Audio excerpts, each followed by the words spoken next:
up heading into consulting. It is our pleasure to be speaking with you, CEO of Garmin Limited, about what we can see for Garmin in the near future. So right now, with today's technology and competing environments, we really see a huge change in the technology environment. Things that we used to have to go out and buy, we now have at our fingertips. Things that used to be not so portable, we now wear on our wrists. So this is the problem that Garmin is facing. How can we be competitive in this environment? So Garmin, right now, is still a leading competitor in global positioning and navigation devices. But right now, we want to make sure that, is this going to be the case in the future? So let's start out the presentation by telling you what you'll see and what the outcomes we hope to bring to you by the end. We're going to show you how we want to alter the Garmin brand image to be able to appeal to a larger market and a market that really isn't as saturated as the one that you're currently targeting. Next, we want to increase the competitiveness of Garmin in 3 different stages. So the automotive, marine, aviation, and of course the wearables industry. We want to grow the global presence of Garmin. Garmin is already globally seen. We really want to create this brand image that is recognizable all across the world. And with this, we're going to increase revenue with the growth in sales. First, I'd like to talk about the primary issues. So Garmin's dominant position in the GPS technology market is severely threatened by competition. These competitors you know very well. Apple, Google, anything that can offer these new navigational systems. Garmin has since fallen behind competition in the automobile and fitness segments because of these new changes in technology. The secondary issue we want to point out is Garmin's stock price fell by 44% from 2014 to 2015. This is as a result of these new competitors coming into the industry and the brand image that Garmin now has. Garmin's production is currently inefficient in some areas.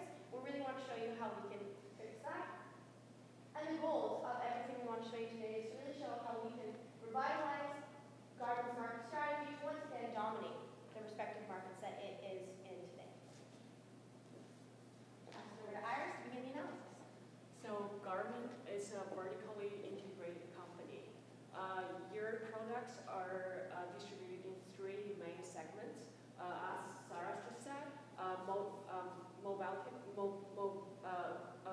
mobility, aviation, and marine, and also fitness outdoor wearables. And we identified your competitive advantages. The first one is, even though the industry is facing some changes and your position in the industry has moved backwards a little bit, but within the industry, your product is with high quality due to your in-house production. And also, because you have your in-house specialized expertise, you're able to provide high after-sales service. Secondly, we see your company with flexibility. You're able to update 35 different products within a year, and your design team also can do changes really fast. So we think your company is very good at doing changes, changing your strategies and alter your products to meet customer needs or new trends. Move on to the industry. So first of all, this industry has a high entry barrier.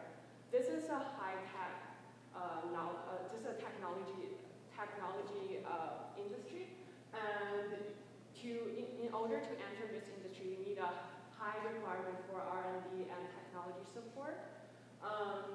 As for the market saturation, the market now is pretty saturated. You have many competitors such as Apple Watch and Fitbit. So we think the industry rivalry threat is pretty high. And several key players in the wearable industry, in the wearable segment.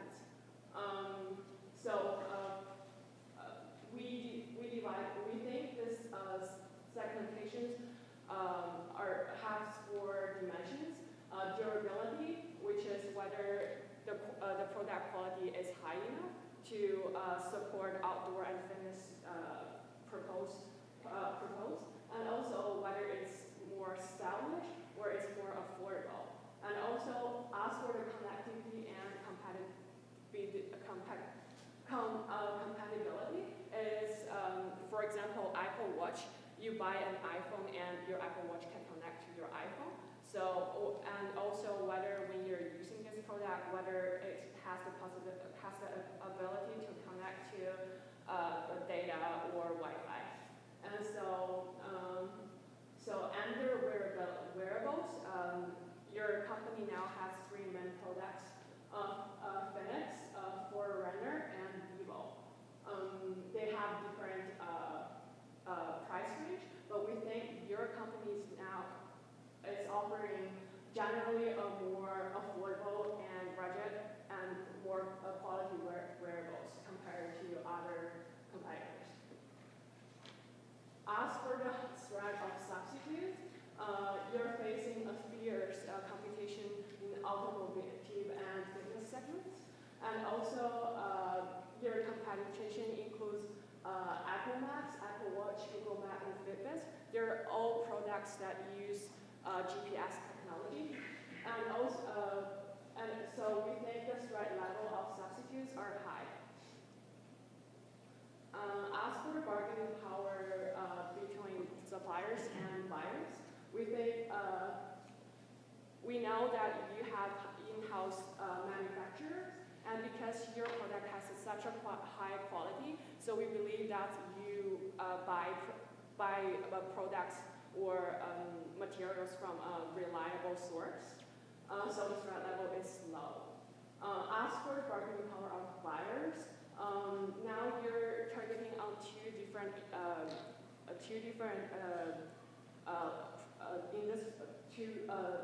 segments. The first one is B2B, and you're selling automotive and aviation into the B2B market. And for the wearables, you're more targeting on your end users.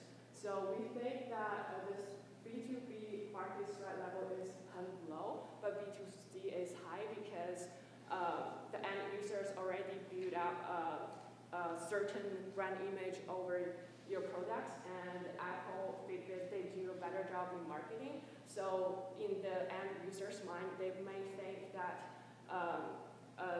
Apple Watch and Fitbit are more dominant. So there are a number of key decisions that we need to look into in deciding what strategy you're going to recommend to Garmin. The first is the automotive strategy. Are we going to alter it and focus on handheld GPS devices, or are we going to change it? This fitness and outdoor segment, we are facing a lot of competitors with Apple and Fitbit, so we need to decide if we want to alter this or keep it the same.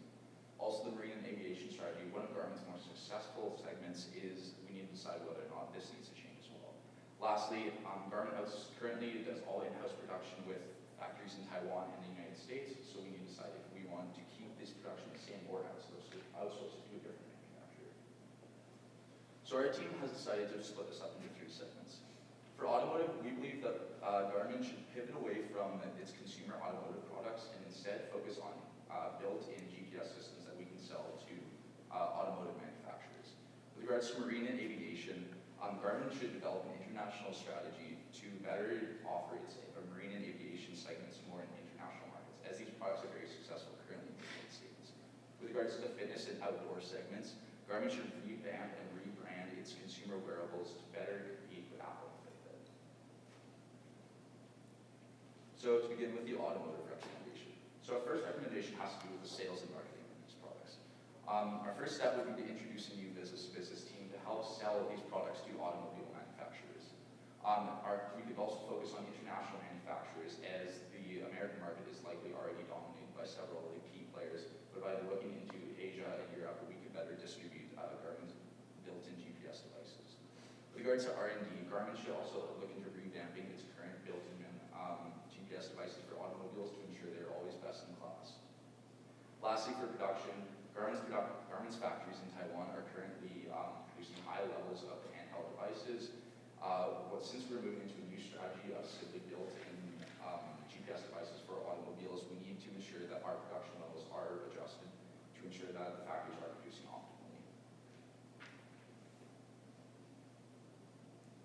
As for the aviation and marine recommendations, again, we want to begin with the sales and marketing teams. An international business sales team should be introduced. So Garmin currently sells its aviation marine products to different aerospace manufacturers as well as marine manufacturers. By looking into these type of manufacturers outside the United States, Garmin has the opportunity to grow its product segment and better suit the international needs. As for the current strategy, Garmin's very successful in the United States with their aviation marine segments, so there's not much we want to change here. We want to keep doing what we're doing well and ensure that our customers are happy domestically. And as for the wearables, we identified 3 ways to improve this segment. The first one is regarding the sales and marketing. So first of all, we're going to introduce a new marketing team to focus more on the marketing to build up your high quality brand image. And also we suggest you to focus on older generation who are also outdoor lovers.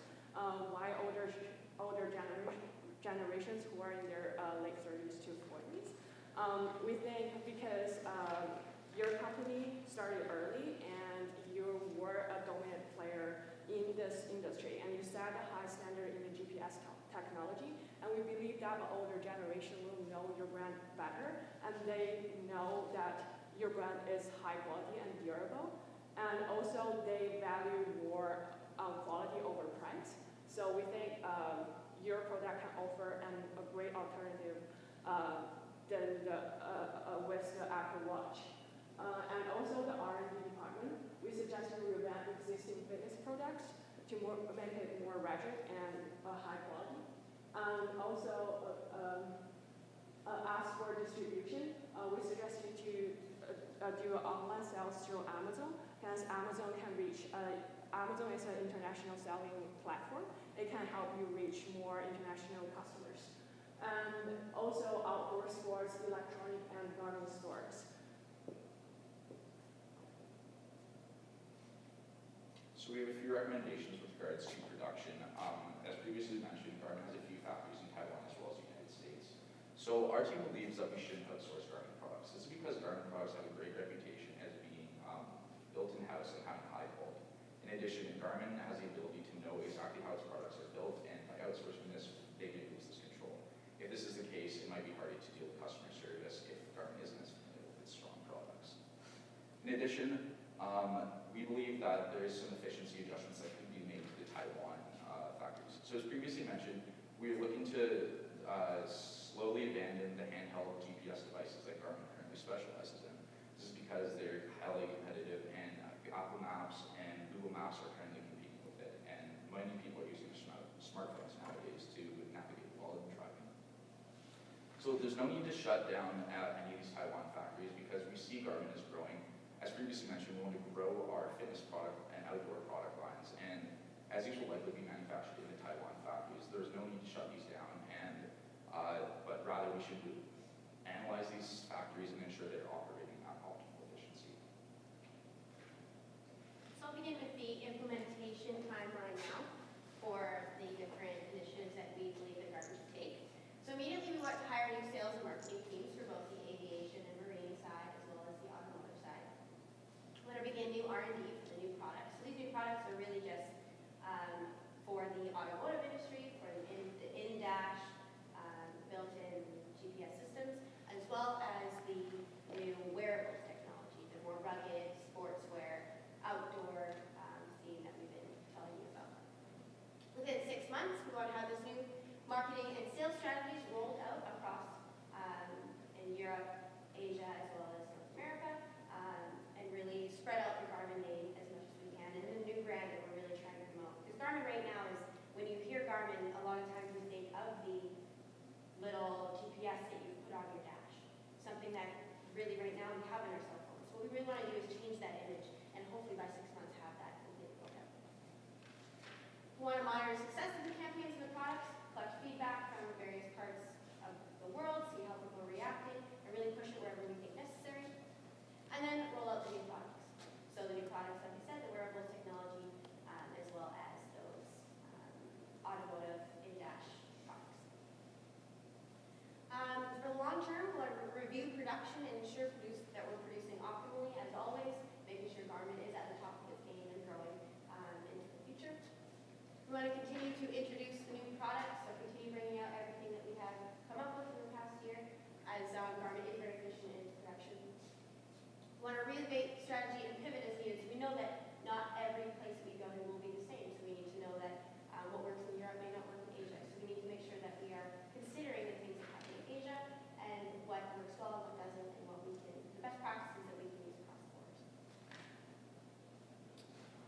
Unfortunately, our team did not have the chance to put our financial analysis into the slides, but I'll give you a brief rundown of what we were looking at.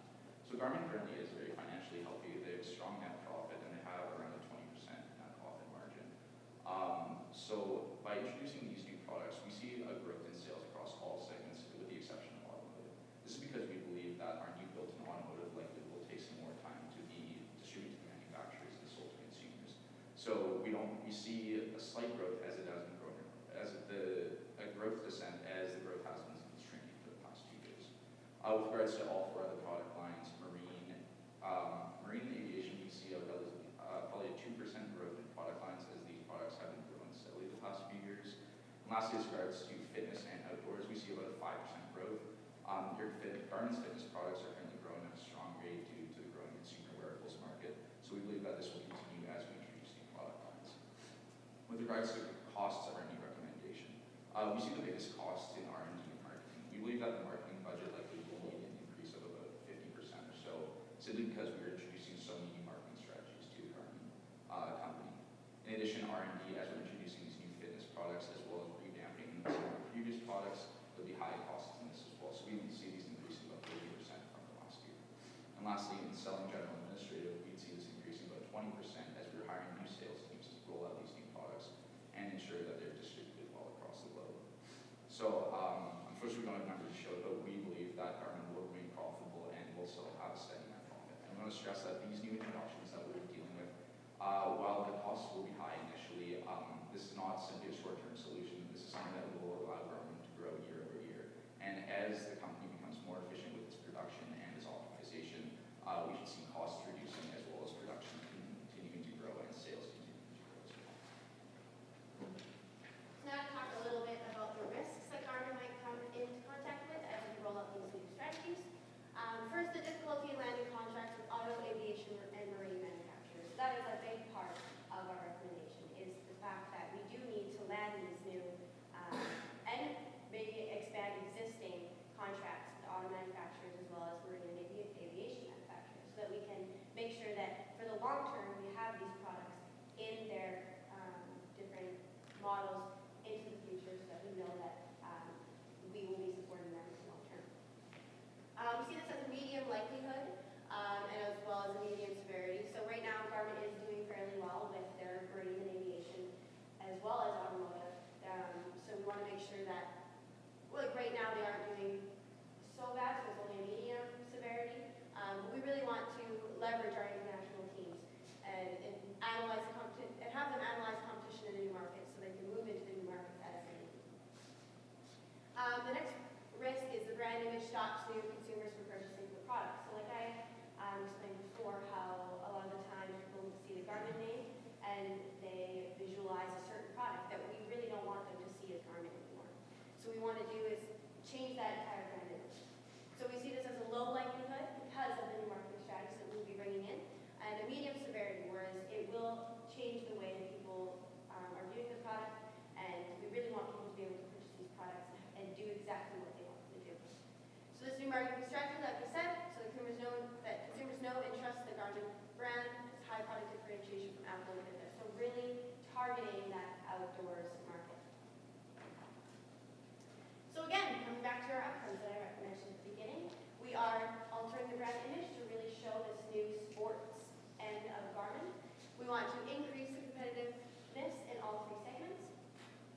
Yeah, absolutely.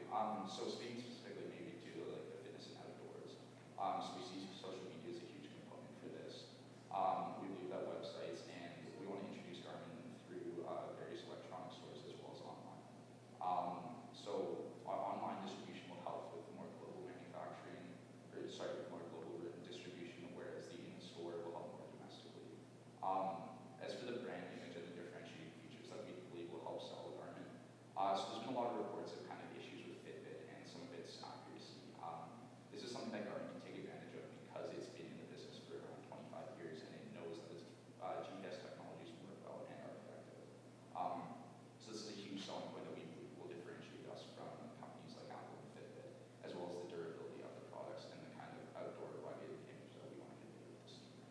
I think as well as you mentioned is the sports stores as well. So people that are going into the sports stores that really don't want to bring their cell phones into where they're going. They don't want to wreck them. They don't want to wreck their nice whatever technological components that they have that are fragile.